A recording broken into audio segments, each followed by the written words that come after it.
ప్రభు యొక్క ఘనమైన నామాన్ని బట్టి ప్రతి ఒక్కరికి వందనాలు చెల్లిస్తున్నాను. యవ్వన కాలంలో ఉన్నటువంటి వారందరూ కూడా ఈ దినాన ప్రాముఖ్యమైనటువంటి విషయాన్ని మీరు తెలుసుకోగలగాలి.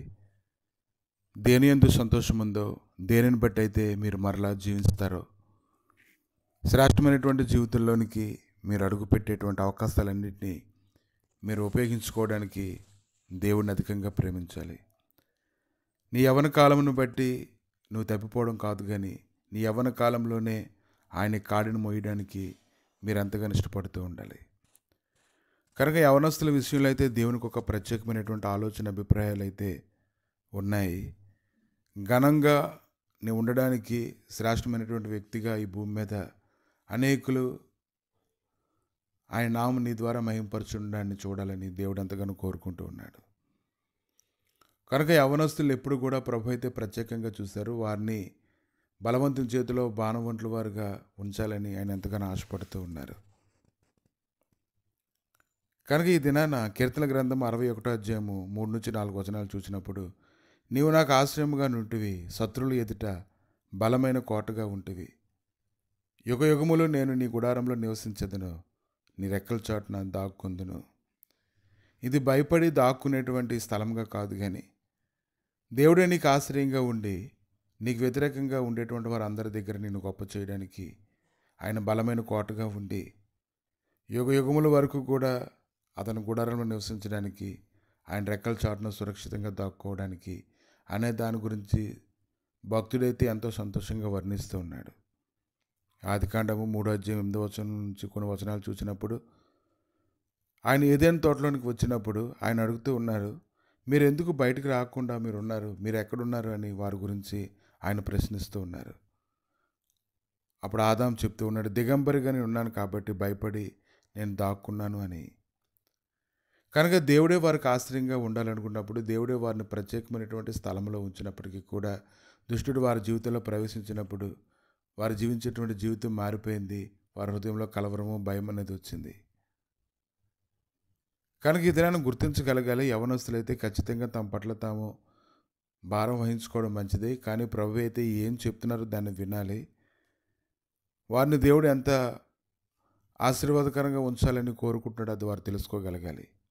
మత్తయి సువార్త 7వ అధ్యాయము 12వ వచనంలోనైతే, మనుషులు మీకు ఏమి చేయవాలని మీరు కోరుతారు, అలాగనే మీరును వారికి చేయండి. ఒక మనుషుడికి మీకేం చేయాలని నువ్వు కోరుకుంటే నువ్వు అలాగే చేయాలని ఆయన చెప్తూ ఉన్నారంటే, ఈ దినాన ఆయన నీ కొరకు ఏం చేయాలనుకుంటున్నాడో నీవు కూడా ఆయన విషయంలోని అంతే పట్టుదలగా ఆయన కొరకు జీవించేటువంటి వ్యక్తిగా ఉండాలి. కనుక ఈరోజు నీ హృదయంలో మార్పు రావాలంటే, నువ్వు నడిచేటువంటి మార్గాలన్నింటిలో కూడా నువ్వు ఆయన యొక్క కృపను నువ్వు పొందుకోవాలంటే, శ్రేష్టమైనటువంటి జీవితంలో నువ్వు అడుగు పెట్టాలంటే ఆయన లేఖనాల మీద ఆధారపడి నువ్వు పరిశుద్ధపరచబడాలి.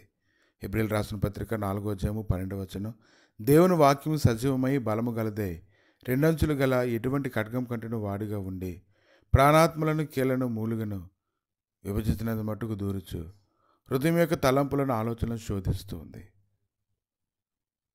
కనుక అటువంటి సజీవమైనటువంటి వాక్యం దగ్గరికి నువ్వు వచ్చినప్పుడు, ఆ లేఖనాల గురించి ధ్యానిస్తూ ఉన్నప్పుడు, దేవుని దగ్గర దేవా నీవు నన్ను నడిపించని నీవు హృదయపూర్వకంగా ఆయనకు అప్పగించుకున్నప్పుడు, ఆయన మీద పూర్తి విశ్వాసం ఉంచినప్పుడు ప్రభు ఖచ్చితంగా నేను నడిపించడం ప్రారంభిస్తూ ఉంటారు.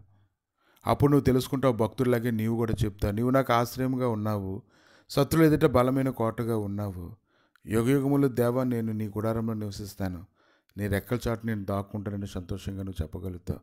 కాబట్టి యవనస్తుడే నువ్వు సంతోషించు, నువ్వెంతగానో సంతోషించు.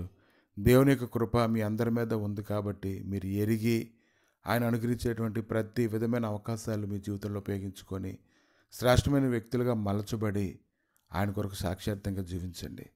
ప్రభా మీ దయగలిగిన నష్టాలకి శ్రమలు అప్పగించుకుంటుండగా యవనస్తులు దేని చేత తండ్రి తమ మార్గాలను సరిచేసుకుంటారంటే, దేవా నీ లేఖనాలను బట్టి కనుక తండ్రి, ఎవడను తనంతట తాను నేను సొంత జ్ఞానం చేత తను పరిశుద్ధపరచుకొనలేడు, కానీ ప్రభా నీ లేఖనాలు వినడం ద్వారా, నాయన నీ హృదయపూర్వకంగా లోబడడం ద్వారా వారి జీవితాలు మలచబడతాయని ఉదయకాలం మాట్లాడుతున్న విధానం బట్టి దేవా మీకు వందనాలు తండ్రి. నేను ఒక పెద్ద వృక్షమైతే నాయన అది ఎదిగినప్పుడు, అది కొమ్మలు వేసినప్పుడు అనేకులు ఎండ నుంచి ఎలాగైతే వారిని కాపాడి చల్లదనాన్ని దయచేస్తుందో, అనేక మంది యవనస్తుల ద్వారా ప్రభా నీ మహిమ ప్రభ ప్రకటించబడినట్లుగా కృప దయచేసి నీ నెమ్మదితోనూ నీ సమాధానంతోనైనా వారిని నింపండి ప్రభా. అన్ని విషయంలో జ్ఞానం దయచేయండి తండ్రి. నేను వారి యొక్క యవన బలమును బట్టి పరుగులెత్తడం కాదు కానీ ఆత్మ సంబంధమైన బలమును బట్టి వారు పరుగులెత్తినట్లుగా కృప దయచేసి నీ మహిమతో నింపి నడిపించి బలపరచమని యేసుక్రీస్తు నామములు అడిగి వేడుకుంటున్నాము తండ్రి. ఆమేన్.